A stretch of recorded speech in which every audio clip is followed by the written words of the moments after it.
Hello, good morning, good evening, wherever you are in this world. Welcome to a world of sin. My name is Florian Markowitz from the Cancer Research UK Cambridge Institute at the University of Cambridge, and I'm organizing this meeting series together with Aurélie Ernst from DKFZ Heidelberg and Isidro Corteseriano from EMBL-EBI. And we believe this is the world's very best international lecture series on chromosomal instability. And we have some evidence for this view. Just take a look at the schedule for this year, which you see on the screen right now. Christina Curtis, Sam Bakum, Peter Lee, Renata Basto, Stamatis Papathanassiou, and Aleph Ewing. This is a who is who of really messed up genomes. But the very best argument that this is the best of all possible lecture series is today's speaker, Professor Christina Curtis from Stanford. She's the R.C. Kao Professor of Medicine, Genetics, and Biomedical Data Science, and Director of Artificial Intelligence, Cancer Genomics, and Breast Cancer Translational Research. She has won more awards than I can read off in an hour, and I want to leave as much time as I can for her to teach us about breast cancer. Christina, it's a pleasure having you here, and over to you. Great. Thanks all, and thanks for organizing this.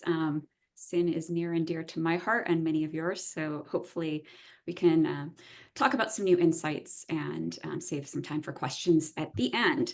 So today I thought I'd start with really the genomic perspective of how we believe breast tumors originate, but go on to describe the role of our host, meaning our self and host immunity in this process, as well as how that interplays with the microenvironmental factors. So onward.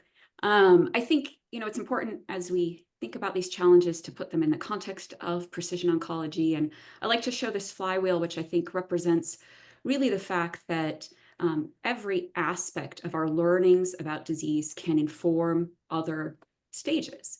And of course, a huge focus is on predicting response to treatment and tailoring diagnosis and therapy. And I would argue, and I'll put forth to you, that we need biomarkers and companion therapeutics as opposed to the other way around.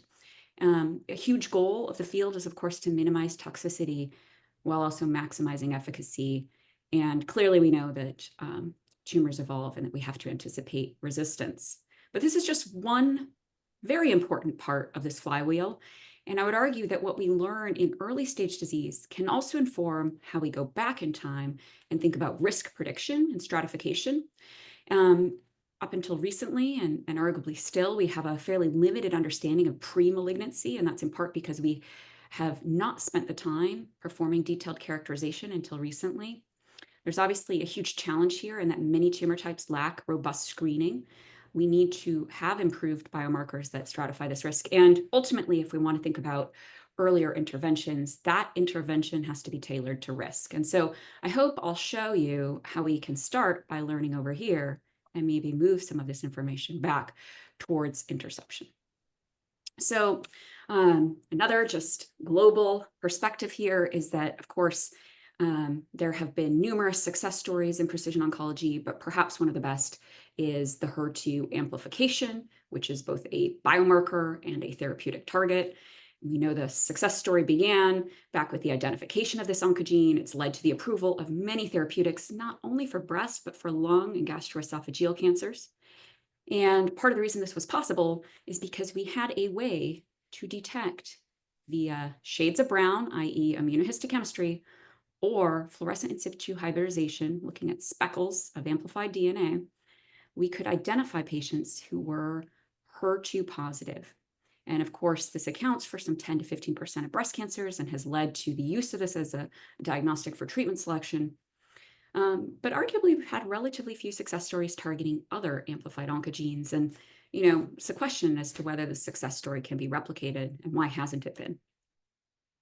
So I'm going to go back in time to work that Florian's familiar with, starting with a Metabreak study of 2,000 women for whom we performed genomic profiling using SNP-based arrays, as well as gene expression. And using unsupervised approaches went in to discover that there's at least 10 subgroups of disease. They're shown here. Looking along the chromosome, you can see that in addition to HER2, which really stands out and represents the integrative cluster 5 subgroup, that there's other groups that are copy number amplified and overexpressed. You can see those amplicons here. And importantly, this kind of classification helps distill the heterogeneity amongst the expression-based or PAM50 subtypes, particularly those that are luminal, shown in blue. And in follow-on work, these subtypes have been validated in some 10,000 early-stage tumors. And it's really the amplicons that I want to talk to you about today. So looking at this from a different perspective, we can essentially bin these individuals into those that are considered to have high risk of relapse, typical risk of relapse, both ER positive or 2 subgroups of triple negative breast cancer, and of course the HER2 positive group over here. And how do we do this? Well, I want to focus on these amplicons again to give you this perspective that maybe part of the reason we didn't see them early on is they're a little bit less frequent than the HER2 positive group over here, which again is that 10 to 15%. But here are those amplicons that I just showed you. So they are present. So fast forward and work that was spearheaded by Oscar Rueda at the Cambridge Institute. We went back and looked at the 20-year clinical follow-up of these patients, and it was a labor of love to get this, one that took more than a few years. And I'll remind you that this cohort, of course, predates the use of trastuzumab. So now what I'm showing you here is the probability of relapse over different risk intervals. And in black, you can see the risk after surgery, in red after being disease-free for 5 years, or in green after 10 years. And I hope what you can appreciate is this HER2 positive group has the highest risk of recurrence in excess of 55%. It continues to rise even after being disease-free for some time. But just adjacent to this are what we call the ER positive high-risk tumors, integrative clusters 1, 6, 9, and 2. Unfortunately, not named in order, but that's all right. And what you can see from this is that these individuals have a risk in excess of 45%. And so actually, they're really quite comparable to the integrative cluster 5 or HER2 positive group. And moreover, their risk is higher than that of triple negative breast cancers, which we typically think of having the worst prognosis. You can see here that risk plateaus really in the IC10 basalite group after 5 years. And this integrative cluster 4, your negative group, has very different immune landscape. You can see that the risks actually look more like the ER positives. And then finally, we have the 75% of ER positive typical risk tumors over here with a much more reduced risk and actually fairly comparable amongst them. So this analysis followed hot on the heels of a meta-analysis from Pan et al., who had shown that in early stage ER-positive breast cancer patients who received endocrine therapy, that even women with node-negative disease, shown in orange here below, had a persistent risk of recurrence. And so this highlights the need to identify biomarkers to better stratify this risk. And importantly, our studies had done just this. So just to put this in context, if we go back and look, these are the typical risk ER-positive tumors in blue, the high-risk ER-positive tumors in orange, and here's the HER2 group, followed over 20 years. So you can see their risk is very high, and really this 25% derives from the largest subset of breast cancers, the 80% of ER-positive tumors. So really quite an important subgroup that's largely been overlooked because of how we approach treatment, treating these populations the same. So we had a good clue as to what was in these amplicons, both from the SNP chip data. You could already see the distribution. So we have integrative cluster 1, about 8% of cases, IC6, 5.5%, IC9 is about 8%, and then IC2, the smallest but really worst prognosis group with 4.5%. And you can see the amplicons shown here. These are amplified and overexpressed with putative drivers indicated. And of course, some of these amplicons are more complicated than others. This one here, it not only involves the 8q24 amplicon spanning MYC, but also 20q13. And for 11q13, it's a really fascinating one in the sense that you have not only CCND1, but the fibroblast growth factor receptor ligands, FGF3, 4, and 19, and then a suite of chromatin regulators, PAC1, RSF1, etc.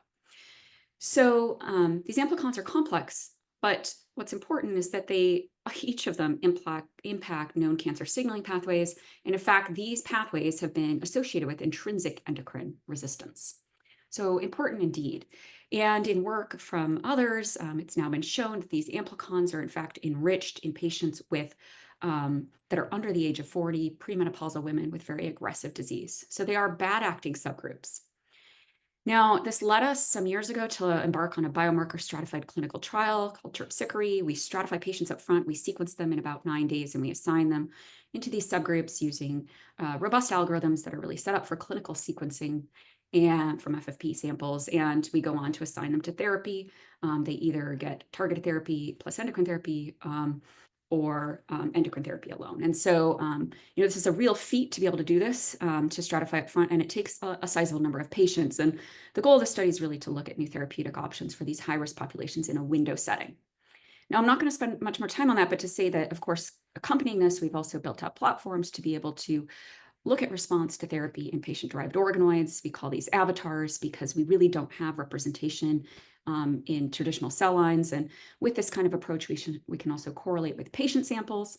And we can go on to ask the question, how do these correlative studies, what do they tell us about why these therapies worked or didn't work? And we've done this now in a variety of settings with the goal of really understanding how we can better optimize therapy for these populations.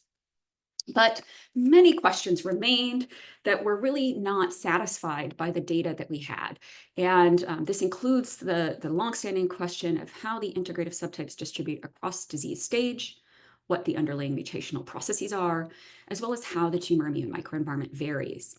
And so in work that was spearheaded by this all-star team of 4, 2 postdocs, a grad student, and a research technician who's now also a grad student, we embarked on this effort to really go back and harmonize both publicly available data as well as data that had been generated through our precancer atlas in ductal carcinoma in situ, and to ask this question, can we start to parse these subgroups over disease stage? Now, I won't get into it. We developed new algorithms to be able to call from copy number data across these disparate sets, but needless to say, we can now go in and subtype these populations.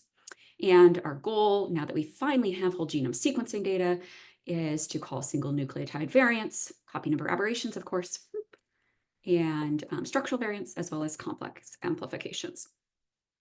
So what do we see when we do this? Well, first and foremost, if we go in and parse this at a whole genome level, what you can see along these plots is separated out by the ER positive high risk, typical risk, HER2 positive, and TNBC, is that we can start to track this structural variant burden coincident with copy number aberrations. And so here are some of our favorite loci on chromosome 8, 11, 17, mapping to those integrative subtypes. And you can see these peaks of structural variants that are really coincident with some of the proposed drivers and overlay with the copy number aberrations, but provide greater resolution on where the breakpoints are actually happening in the genome.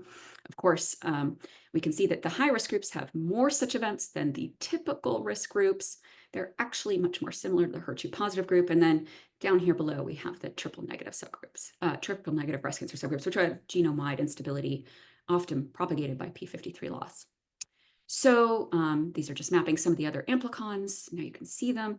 And of course, here's HER2. Here's the HER2 locus looking specifically around 17q12 at ERB2, where we see, again, coincident structural variation with these copy number amplifications.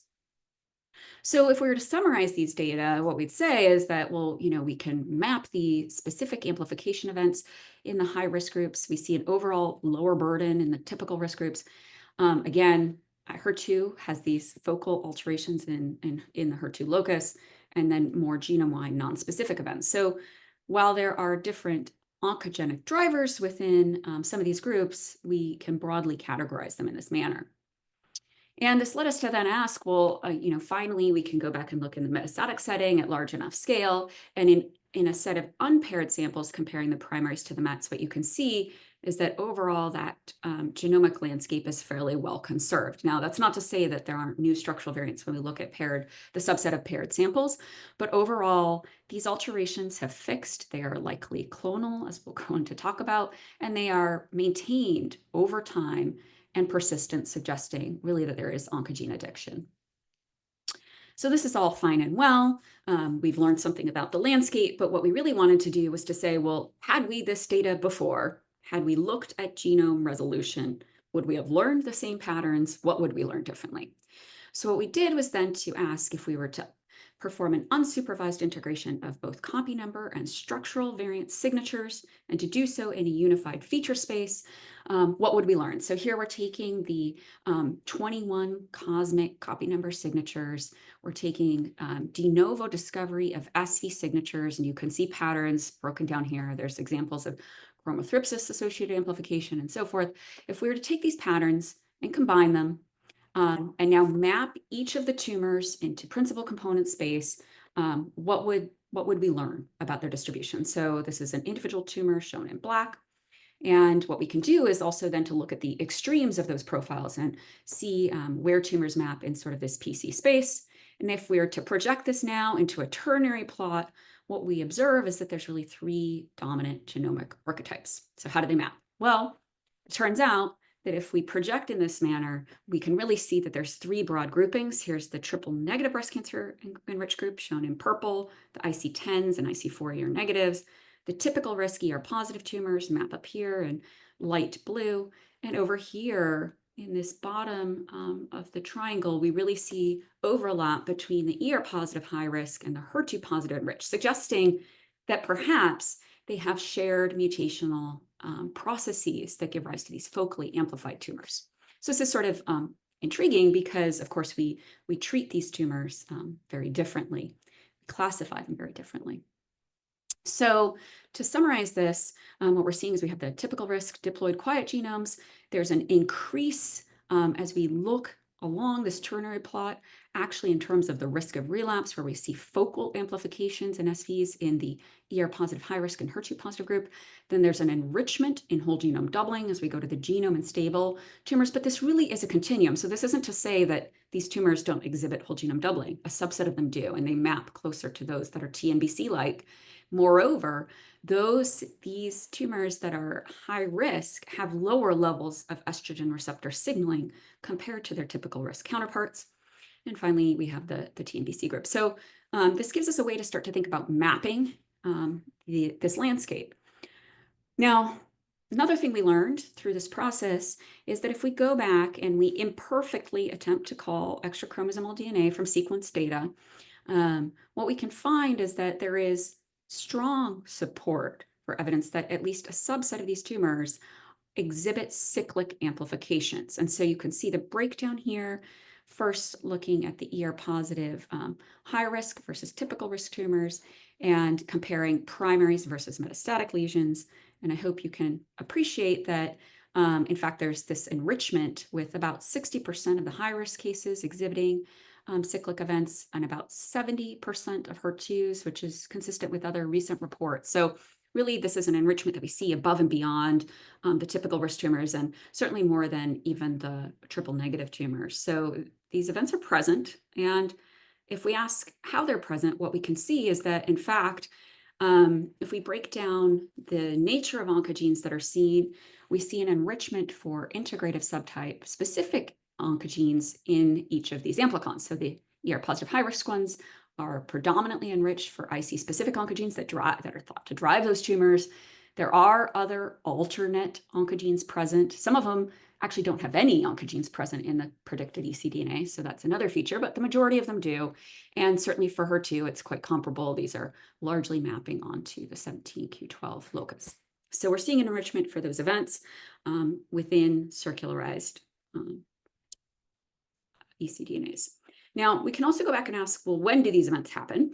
And the answer to this is early. So not only can we map the distribution of the integrative subtypes, and this really followed on work that we had previously observed in the precancer atlas, that ER positive high-risk tumors are in fact present and detectable in DCIS. They're actually fairly comparable in terms of proportions when we look at primary tumors. And then it is this subgroup that has higher risk and that expands. We see more of them in the metastatic setting. And this really kind of tracks with what we see for HER2 with a slight decrease, as has been reported before as well, that the HER2 specific subgroups tends to be less well represented in primary tumors compared to DCIS. So we're seeing an enrichment. And just to give an example of what these circularized oncogenes can look like, here's one for integrative cluster 2, where we see the CCND locus has been fused, in fact, to another region on chromosome 11, as well as to the FGFR1 putative oncogene on chromosome 8p12. And these very same patterns are seen in the DCIS.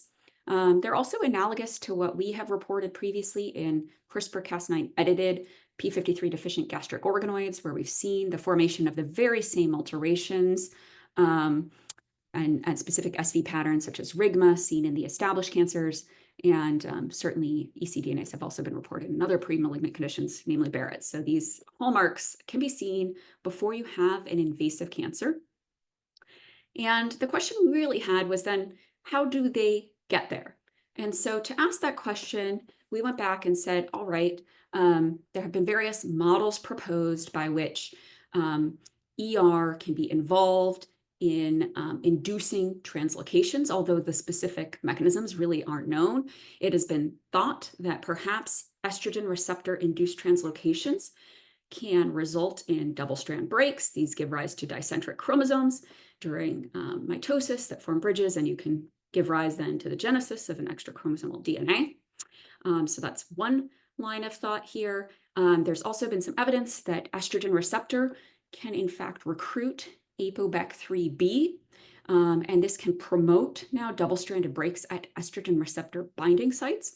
And the thinking here is that this elevated transcription induced by ER leads to the formation of R loops, and you get this single-stranded DNA, which serves as a substrate for ApoBec3B editing. And we know from work of Ruben Harris and many others that A3B can cause the deamination of cytosine to uracil, which can then be repaired by either base excision repair through this process. So, you know, it's also possible that we get repair via transcription-coupled nucleotide excision repair. And these are some of the thinkings in the field. And so we went back and said, well, perhaps estrogen receptor-induced R loops can initiate the translocation bridge amplification cycle mediated through A3B. And maybe this is a missing link in the genesis of ecDNA. And so we set about to ask this question, and what you can see from this plot here is that if we look for the enrichment of R loops, we see that they are preferentially enriched in cyclic amplification events. This is true for primaries. It's also true for metastatic lesions, so this is in the primary patient samples. So certainly this seems supportive. We also then were able to go back and use data that is from high-throughput genome-wide translocation sequencing. And what you can see here is that in the presence of E2, that there's actually an enrichment for additional translocations here at the RAR, alpha, and SHANK2 locus. So really very consistent with the finding that we see an increase in the number of breaks that are presumably ER-induced. So this gives us a clue as to the mechanism, which is exciting because up until now, we haven't really known how they've been formed.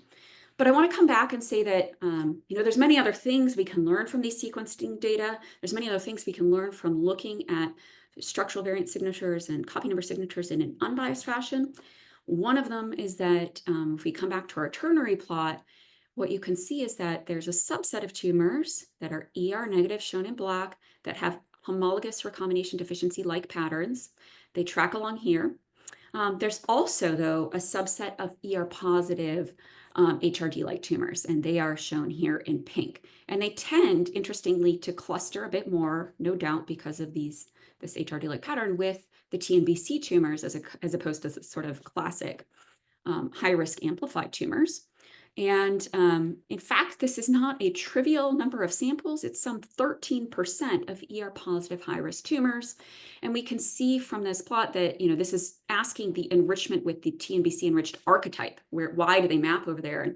And it's in part because you really can see that they do have this BRCA-like pattern, and that differentiates them from the non-HRD-like. But I do want to emphasize these are different patterns. We really wouldn't discover them without looking at whole genome sequencing. And this is important. And we've known, you know, as a field that there's an enrichment for BRCA2 mutation carriers for those that develop ER-positive disease. So this is very much consistent with those findings and suggests that there may be other therapeutic avenues for some of these very aggressive, prone to relapse populations. So coming back to the transcriptomics data, we were able to take a deep dive. This is all bulk data, and use deconvolution approaches as well as established tumor microenvironment signatures to ask, how do these subgroups break down in terms of their sort of TME composition. So this is just taking TCGA, and you can see that amongst the ER-positive high-risk tumors, there's really quite a dominant enrichment for immune depletion. Lo and behold, that looks almost exactly proportionally the same to the HER2-positive tumors, very, very similar landscape, presumably linking back to those focal amplification events. And the typical risk tumors, they also show some evidence for immune depletion, but they're really more enriched for fibrotic TMEs as well as immune-enriched fibrotic.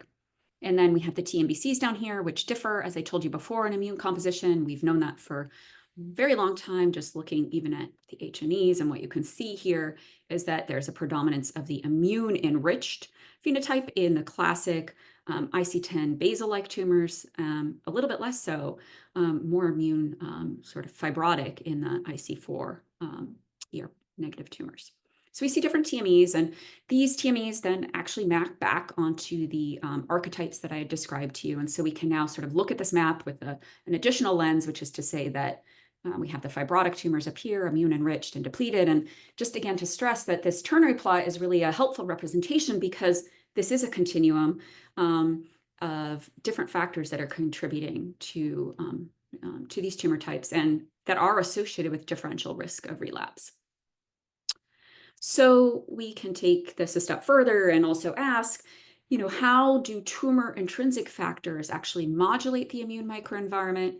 And so taking this kind of landscape view of different immune escape pathways that have been defined in both antigen presentation as well as antigen processing, you can look at this map and ask, where do most of the alterations arise and what classes of alterations do we see? And maybe not to great surprise, it turns out that structural variants are playing a huge role in damaging these pathways. And if we didn't look at the whole genome level, we simply wouldn't see this. We see a particular enrichment for alterations in the interferon gamma pathway, as well as the antigen presentation pathway. Those in purple are contributed by SVs. So they really are contributing in a significant way here. We can, of course, also look at the contribution of loss of heterozygosity at HLA sites, as well as relative proportion of single nucleotide variants. So a lot of this are genome-wide, large-scale alterations. And we can further look at how these map onto different subgroups of disease. So some 45% of cases have alterations that impact genetic immune escape mechanisms, meaning that it's hardwired, it's not going to be regained. So who are those 45% of cases? And if we look at this further, what we can see breaking this down by the different subgroups we've defined is that, it is the triple negative tumors that tend to show a greater degree of alteration in these pathways of genetic immune escape. And that makes sense, in fact, given what I just showed you, that many of them are more immune enriched. This is their way around that. This is one of the mechanisms of immune escape. And I'll just point out as well that PD-L1 alterations seem to be almost exclusive to IC10 and IC4 ER-negative tumors, whereas IDO1, which happens to co-occur on the AP amplicon, is really unique to the IC2 and IC6 tumors, and those are amongst the high risk. So there are specific pathways that are preferentially altered in a perhaps stereotype fashion, and that tells us a little bit about how these tumors escape immune recognition and how we might maybe overcome that. So to summarize here, we've kind of revisited the conventional receptor-based classification of ER-positive disease, which accounts for 80% of all tumors, triple negative and HER2, and this is how we treat patients today based on these few markers, to being able to distill this complexity in a way that really reflects not only the genomic features of these tumors, but their microenvironmental features, and that captures the variable risk, which we've known for some time. And so, I think that this provides us an opportunity to think differently, particularly about the focally amplified tumors, which share characteristics irrespective of their amplicon, irrespective of the frequency of that amplicon. And so this really gives us a new perspective on these ER-positive tumors, which are very, very similar indeed to HER2-positive tumors for whom we have established robust therapeutic interventions. And just if you like summaries like I do, one way to view this is, the typical risks tend to have lower genome stability. They tend to behave a bit more in the ER-positive high risk and HER2 positive tumors, we see an enrichment for ecDNA. I didn't get into the timing, but we can estimate this, and indeed it is found to be quite early in the life history of these tumors. Triple negative breast cancer, on the contrary, tends to increase in its instability. And perhaps one mechanism that might be at play here is that actually by forming extra chromosomal DNA, there is mitigation against further genome instability in these tumors. It seems to plateau. Now, ER signaling is a really important crosstalk. I didn't get into all the data on that in the interest of time, but one thing that we do also see is that there's generally higher levels in the early DCIS setting, and this tends to plateau in the high-risk tumors. It's much more consistent for the typical risk. And of course, we also know that there's a subset of HER2 positive tumors that are ER positive. And so understanding that interplay is quite important. And it actually has a great role, very likely, in the patterns of immune enrichment that we observe across these tumors. And this has best been studied in the context of the ER positive versus negative HER2 positive tumors, where we can really control for that. So with this, I really want to switch gears and say that, this told us part of the story, and we were excited to get back to the origins of these events and these specific copy number alterations that I think were really defining for these different disease subgroups, and ask, well, how early are those molecular subgroups of disease encoded? And when, for example, does this immune editing that I described, where we're seeing differences, begin, knowing that there's profound differences in immune contexture in DCIS versus invasive? And maybe even more importantly, having had a longstanding interest in how tumors evolve, should we be ignoring the germline genome? I would argue we shouldn't, but many of us have worked very hard to really filter out the germline when we do somatic analyses and try to study cancer evolution. And so what's the role that the genomes that we inherit from mom and dad play on this evolutionary process? And it's known that the germline genome can modulate immune responses. In fact, work from the cancer genome, work from Rosalind Saman through the Cancer Genome Atlas showed that T cell infiltration and cytotoxicity can be heritable, maybe 15 to 20%. It's about on par with what we see for interferon signaling. And of course, there have been efforts to now relate that to response to checkpoint blockade. So, clearly there's a role for a germline in immune cell contexture in malignancy. That tells us something. But of course, most of the field has really focused on the role of somatically mutated peptides that produce neoantigens, and we've all heard very much about this as a path towards novel therapeutics. And the key question here is, how do those mutated proteins go through the antigen processing pathway and then present themselves to T cells?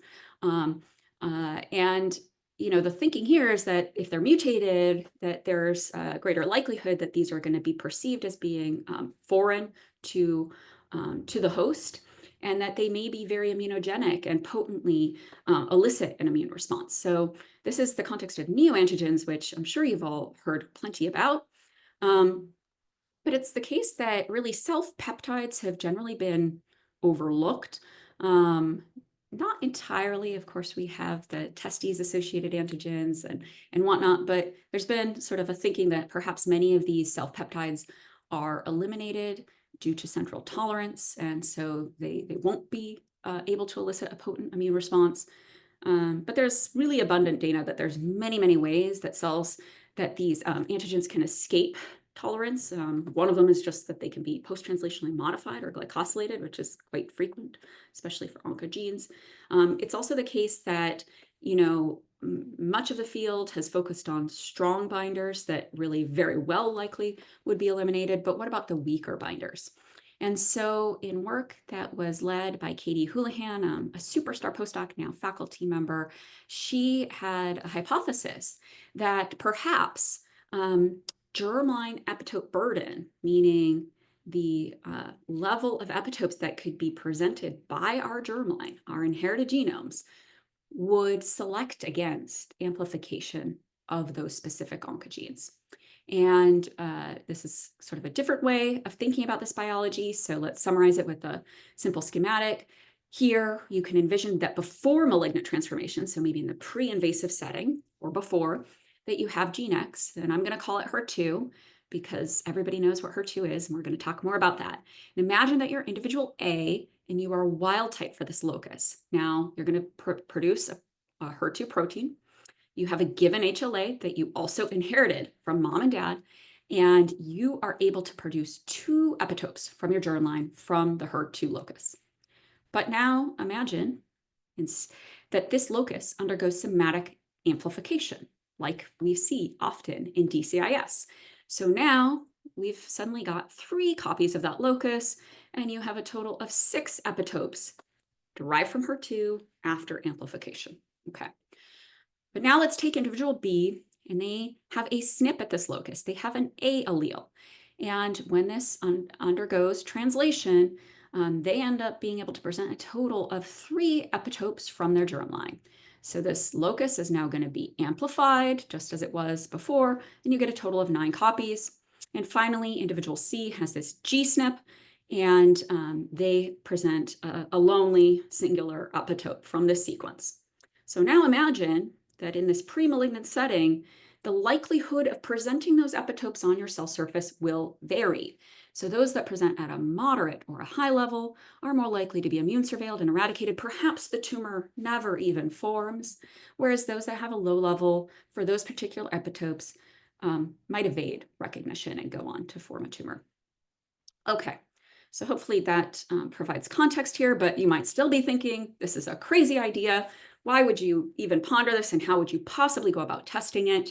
Well, we were fortunate to also have some motivational data behind the scenes, which is that, in fact, HER2 has been very, very well studied. There are known derivative epitopes, 9 amino acid sequences, such as GP2 and E75, for which if you're an individual with the HLA-A2 or C3 locus, you can present these on your cell surface. And in fact, those epitopes have been the basis of no shorter than some 20 vaccination studies targeting HER2. And so there's a lot of data out there about these very epitopes, that they are in fact immunogenic. So our question was very simple. Could we use this as proof of concept to ask the question that we had in mind? And so we went back and we stratified individuals by their HLA genotype, asking whether they could present GP2 or E75. We simply tested the association with HER2 positive breast cancer. And what you can see is that just for those 2 9 amino acid sequences, that if you present at a low level, you are more likely to develop HER2 positive breast cancer than individuals that present those 2 9 amino acid sequences at a higher level, that have higher germline epitope burden. Okay, so that's encouraging, but it's 2 9 amino acid sequences. What if we could scan the genome for more? So we turned back to those cohorts that I just described to you, the DCIS, which was archival, shallow whole genome sequencing, primary invasive, metastatic disease. And we use that to ask the question more broadly. So now we developed an algorithm in which we can estimate germline epitope burden, considering all variants within a gene. And here we're looking really specifically at those that are predicted to be weak binders from algorithms like NetMHC-PAN. And then we can bin individuals into whether they present at a higher level than wild type, equivalent, or less, just as we showed you before, and test that association again. And so in doing, what you can see now is that looking now for all of these epitopes derived from HER2, the individuals that have less than wild type, present at a lower level, are more likely to develop HER2 positive breast cancer. If you have a high level, you are biased against developing that subgroup of disease. Okay, so that's interesting. But I spent a whole lot of time telling you about all these other high risk of relapse ER positive subgroups that we think are actually a lot like HER2 and have suspected for a long time. So now we went back and said, okay, what if we look at the HER2 positive group, and we look at the integrative subtypes for which we are powered to assess this? And I just want to stress, we are looking at weak effects in aggregate. So this is really quite a challenging task. So here are the associations. If you have a higher level of germline epitope burden, you are less likely to develop these subgroups of disease. And the same holds true in a validation set, which is challenging to come by, to have, on the order of now 6,000 tumors to assess for this, but you can see that those same trends hold. Okay, so how do you know if that's real? Well, let's go back. We can scramble our HLAs and ask if that association is maintained. And the answer is no. If you scramble your HLA, shown in light pink, you lose the signal. So this really isn't just driven by a functional germline variant or SNP. The other thing that's quite, I think, telling about this and how the mechanism works is that, we can go back and look at those different alternate alleles that an individual might have. And so we can compare the scenario where the reference allele produces an epitope with higher binding affinity versus the alternate allele. And we can ask which of those alleles gets preferentially amplified. And lo and behold, just taking a SNP in the HER2 locus, we see that the reference allele is preferred here. So it's the allele that has the weaker MHC class 1 binding affinity that gets preferentially amplified. So we're selecting for this. And it's biasing the subtype of disease that a patient develops. Okay, so now the thing is, when I showed you those schematics, we're really talking about, pre-malignant setting as a tumor is developing, which we know can be a very long process taking place over decades.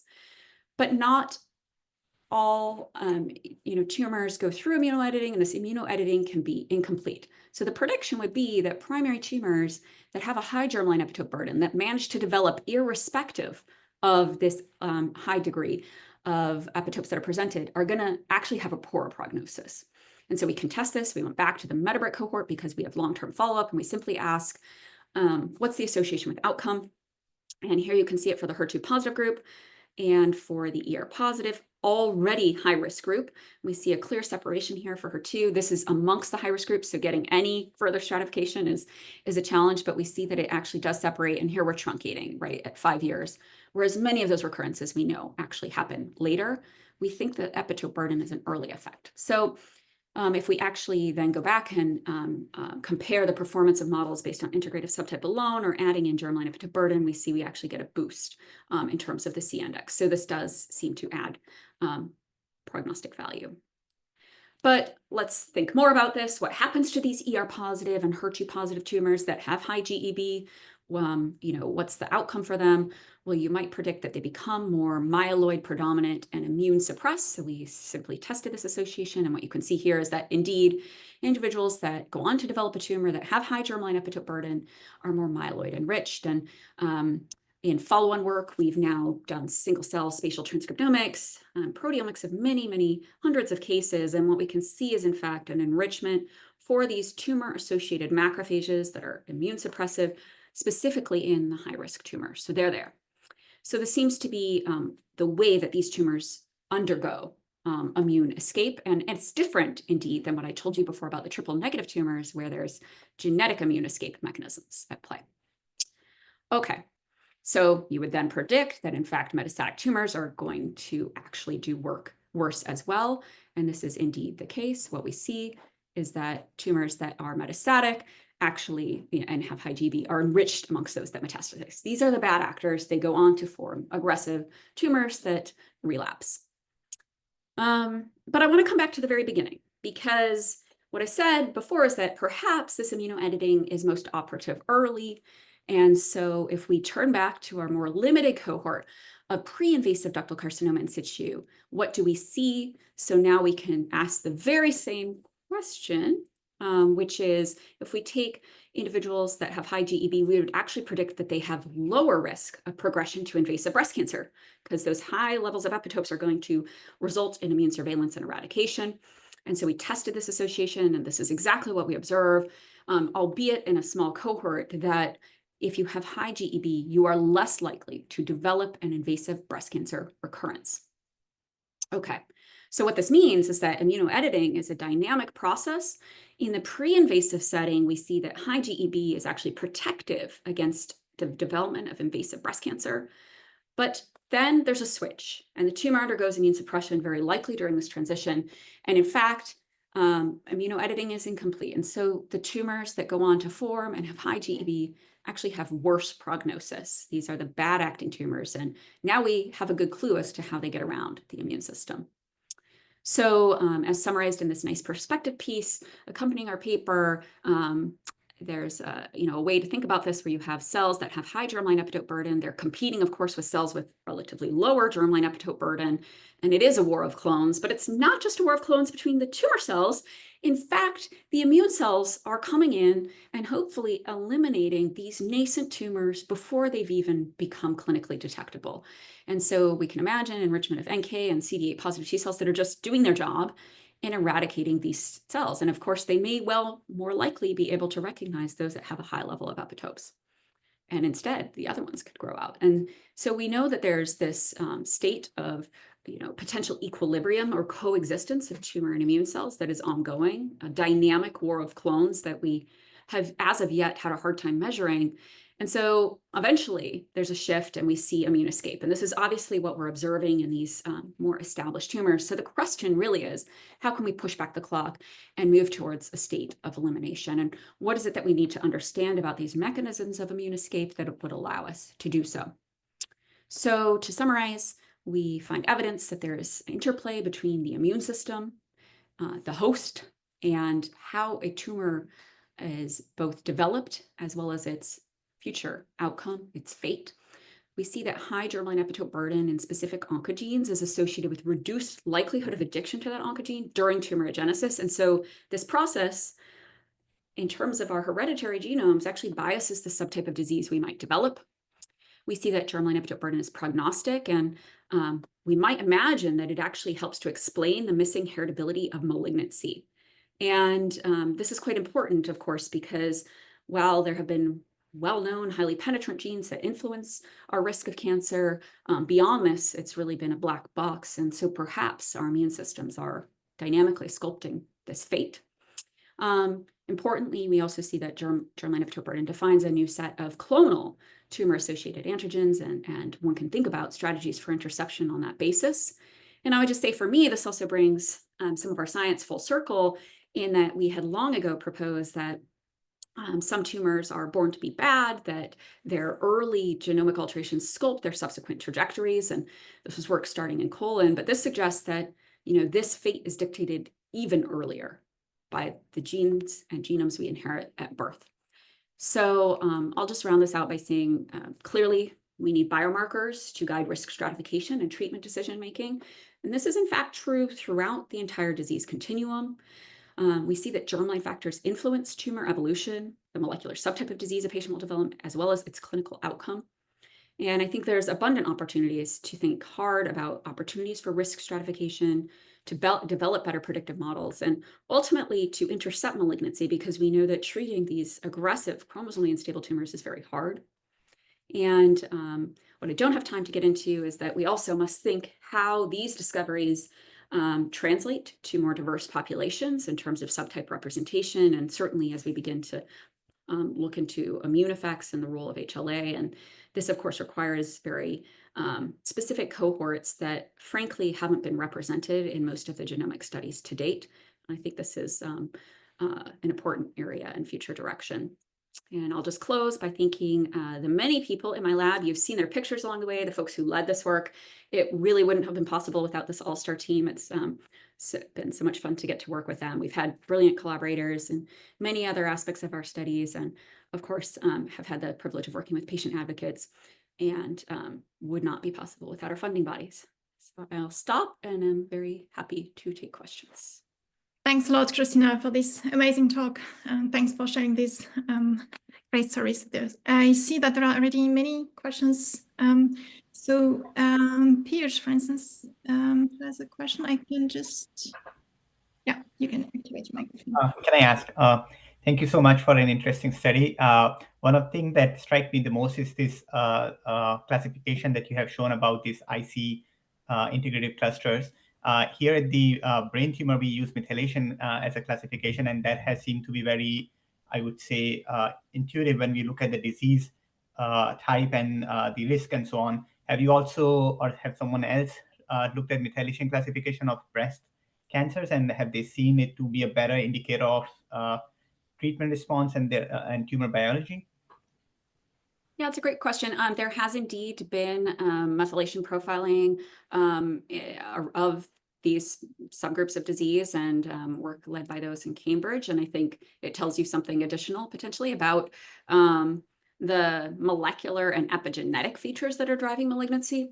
It doesn't, from my view, change the classification because this really is driven by the genomic features. Now, those genomic features, and we didn't have time to get into this, of course, can also be involved in enhancer hijacking and additional changes that occur throughout the genome. So I think there's, other facets to that biology to parse in terms of, what are targets. And, many people are also thinking about epigenetic strategies for targeting therapy. I think a huge question there is the plasticity and what pathways you're affecting when you treat with those kinds of drugs, HDAC inhibitors and the like, because, they in fact affect many, many aspects of the cell. So yeah, good question. Thanks. We have time for one or two more questions. So Thomas Hofer, do you want to activate your Sorry, microphone? John. Hi, Christina. Thank you very much. you. It was really interesting. For this germline epitope burden, so this is proteins that are presented on the actual epithelial cells that are relevant, or is that just general genome-wide what you looked at? Yeah, so we were focused on those oncogenic drivers of interest, but Right. looking sort of more broadly. So yeah, indeed, and presented on the cell surface. And so, of course, these are predictions. We're doing the ongoing work to look at immunogenicity, but yeah. And how much of a signal did you see of could you look? I mean, it's really striking what you found. I mean, I'm really finding it very exciting. Did you see or did you look at questions of HLA subtype? Oh yeah, so we have to stratify by HLA to do that. So essentially, we have to infer HLA to know which epitopes are likely to be presented by those HLAs. And, those methods are not perfect, but they work reasonably well. So it absolutely is influenced by HLA. And in fact, if we scramble the HLAs, the signal goes away in that association. So it really is driven by that, as opposed to, could these be functionally relevant SNPs? We don't believe that to be the case. It's really their role on how they influence presentation, right? And sort of the bias against which ones get amplified. Yeah. Right. Thank you. Thanks. Yeah, thanks. We have a question by Alan Dewey. Hi there. That was incredible work. I was curious about your ternary plots because you show how the ER positive high risk and the triple negatives separate out from the ER positive typical risk. Do you know what are those factors that segregate by risk? What are the features? Has anything stood out to you that are common between both the triple negatives and the ER positive high risk? Yeah, so some of the high risk have more, just to be clear, the highest risk is in the ER positive high risk and the HER2. Of course, if you adjust for changes in treatment for HER2, that risk goes down. But the highest risk and persistent risk is in those groups. And the risk for the triple negatives tends to plateau, certainly for the basal-like subgroup after about 5 years. But if you're asking, what allows them to be sort of along this continuum, it's additional genomic features that is more comparable between them. So for example, enrichment for whole genome doubling, you have this HRD-like pattern that we observe that is distinct, tends to be more BRCA1-like in the TNBCs and then more BRCA2-like in the ER positive high risk. So there absolutely are those features. And there's also a continuum in terms of how the tumor immune microenvironment plays out. So it's really a number of features that are acting in concert. And I think it's helpful to sort of view it that way. That's why we represent it in that manner. I don't see any more questions right now. So yeah, thanks a lot again, Christina, for accepting our invitation and for sharing this great data with us. It's a great way to start the year. Thank you everyone in the audience for joining us. So I just want to remind everyone that we have the next talk on the 7th of March. So it will be Sam Bakum. So yeah, thank you so much again and have a nice rest of the day. Thank you. Bye.